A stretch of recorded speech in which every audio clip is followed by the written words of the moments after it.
பெயரின் அர்த்தம் என்ன? தெபோராள். தெபோராள் என்ற பெயரின் அர்த்தம் தேனி. பைபிளில் தெபோராள் என்ற பெயர் உடைய 2 நபர்கள் இருக்கிறார்கள். முதல் நபர் ரெபேக்காளின் பணிவிடை பெண்ணாகிய தெபோராள். இந்த நபரை பற்றி ஆதியாகமம் 35 அதிகாரத்தில் 8வது வசனத்தில் நாம் படிக்கலாம். ரெபேக்காளின் தாதியாகிய தெபோராள். இரண்டாவது நபர் நியாயாதிபதி புத்தகத்தில் வரும் தெபோராள். இவரை பற்றி நியாயாதிபதி புத்தகம் 4ஆம் அதிகாரம் மற்றும் 5ஆம் அதிகாரத்தில் நாம் படிக்கலாம். இந்த தெபோராள் இஸ்ரவேல் தேசத்தின் தீர்க்கதரிசியாகவும் நியாயாதிபதியாகவும் இருந்தவர். பைபிளில் உள்ள ஒரே பெண் நியாயாதிபதி இவர்தான். இஸ்ரவேல் மக்களை யுத்தத்தில் வழிநடத்தியவர் இவர்தான். தெபோராள் என்ற பெயரின் அர்த்தம் தேனி என்று பார்த்தோம்.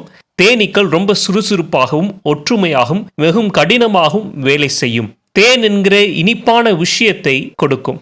அதுபோல தெபோராள் தேவனுக்கென்று உண்மையாக உழைத்து தேவனுடைய ஜனத்தை கூட்டி சேர்த்து தேவனுடைய ஜனத்தை சத்தியத்துக்குள்ளாக வழிநடத்தியவர். தேசத்தினுடைய தலைவராக நியாயாதிபதியாக இருந்தவர். இனிப்பான ஒரு வாழ்க்கையை வாழ்ந்தார். நாமும் தேவனுக்கு உண்மையாக இருந்து தேவனுக்காக எல்லோரையும் கூட்டி சேர்த்து தேவனிடத்தில் மக்களை வழிநடத்துவோம். தேவனுக்கென்று ஒரு இனிப்பான வாழ்க்கையை வாழ்வோம். ஆமேன்.